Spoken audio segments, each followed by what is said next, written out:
pwedeng ipasok po dyan later on. Sa Quizbee, medyo matrabaho yan. Kasi yung preparations namin nun, even before Global Alliance for Rabies Control Project, ang preparations namin talaga dyan 2 months in advance. Okay. So 2 months, 3 months in advance kasi we prepared the questionnaire. We conduct some workshop with the teachers and presented sa bawat munisipyo noon.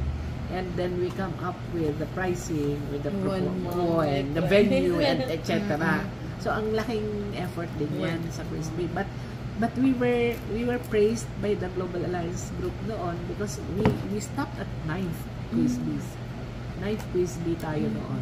And may mga countries din at saka even in the Philippines, they followed suit. May mga ibang nag-follow through kada nga. So Damitan at conduct ni Quizbee.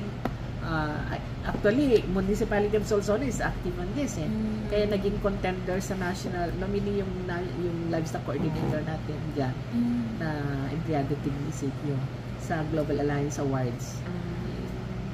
Yung kaibigan ko sa Mindanao ang nanalo.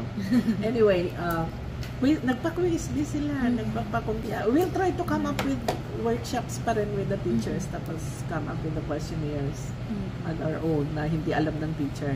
Matindi ang secrecy ng aming grupo noon dadalawa lang yata kami ng planning officer, si Brian, na nakakaalam ng questionnaires noon. Saka lang mabubuksan yan with the presence of the Toastmaster and the judges na teachers. So, doon lang makikita ng mga teachers yung questionnaire na ginawa namin with their help. And pati may adjudicators para kung may mga questions nakakatuwa kasi mga parents punong-puno yung auditorium kami noon kasi we have to ilan ng sa competition, grades 1 to 6 yan. Grades 1 to 6, 6 kada school, ilang distrito yan. Ang Batak is 2, ang Lawag yata, hindi ko alam kung ilan ang Lawag, 3 yata.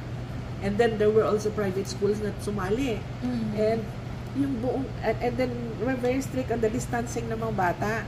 Pati yung mga parents, hindi sila pwede makalapit doon sa unless palabas na sila. Merong yung mga teachers, ang bibilis nila mag-take note. Nakakatuwa kasi tinitake note nila yung questions. Hindi naman namin inuulit next year.